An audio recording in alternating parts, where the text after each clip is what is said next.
So let's talk about this episode of Tokyo Ghoul Remand. Really good stuff this episode. I really enjoyed it.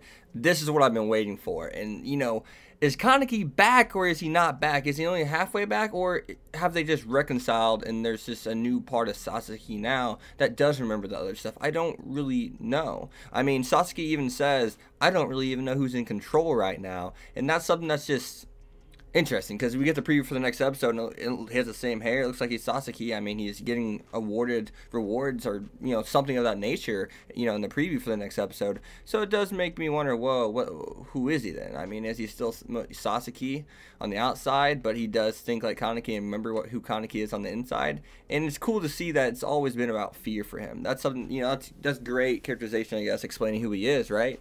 And giving us information about why he is who he is, per se. And it's because that void, that loneliness that is, Kaneki, per se, he couldn't fill it. There's no way he could fill that void. And it turns out, you know, even Kaneki, he finds out Kaneki is scared. Even that dark, that supposed dark person known as Kaneki, and that just dangerous ghoul, the most dangerous one anyone's had to deal with, you know, in recent times. He's someone who is lonely and is human, and that's what he sees right there.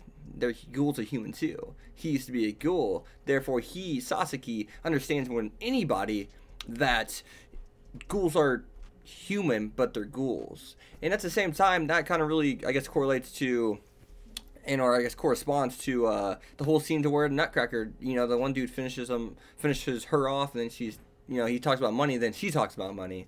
So that's something that's just kind of like, you know, it's supposed to like bounce and ricochet off one another, because he's like, why'd you have to say something? You come off almost as human. That's because they are human. They are ghouls, but they are human. They think, they feel, they can regenerate better than you, and they're more dangerous than you. That's all there it is, all there is to it. But mentally, they are who they are, and they think a lot like you. I mean, that's why they look a lot like you, right? That's why they look exactly like other humans, you know what I mean, outside of the eyes. So that's something that, you know, unless you can control it, of course, but that's something you got to put into perspective, and that's really, I guess, the overarching message in this episode is ghouls are humans too, and that's something that's been hit on a couple times throughout this series in general. And it was awesome to see, you know, Hinami actually jump in and try to protect Kaneki too, seeing that she is strong. I mean, she is holding her own against this guy. She has come very, very, very far. And I mean, I always knew her, you know, her Queen K was good, is strong. I mean, we saw that whenever Mado was about to kill her in Toka.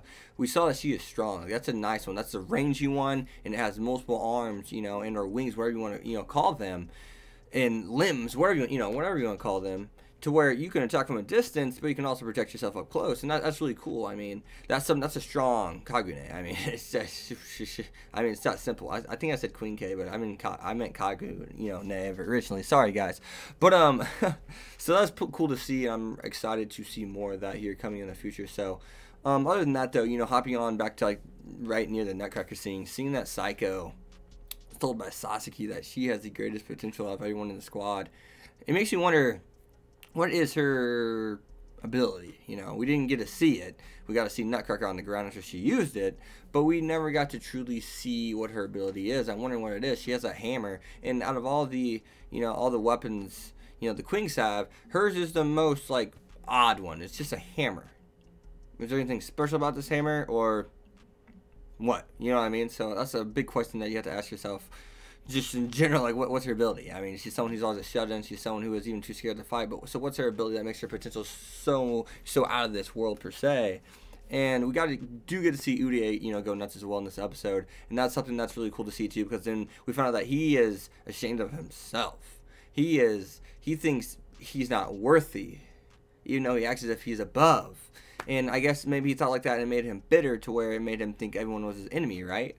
I mean, of course that's what happened. And that's, yeah, it's self-worth. He's abandoned his own self-worth and thought he is not worthy, so he's driven himself to push people away, act better than people, because he wanted to show, hey, I am bound down to no one. I am worthy. And he exploded, you know, or imploded, I should say, mentally this episode where he lost to Big Mama. So, I mean, that's something that's cool. It adds characterization to him, too. Explains who he is, right? It tells us some of his features. But, I mean, other than that, I mean, I'm pretty sure I covered everything. And that's a good episode. I mean, that good of episode. And to find out that the old CCG member is that one dude. And the doctor was Kaneki was the Doctor's greatest, I guess, experiment per se in her creation. That's something that I want to know more about for sure. So other than that, guys, be sure to leave a like, comment, subscribe, follow on Twitter X25. See you guys next time. Peace. Thanks for watching, guys.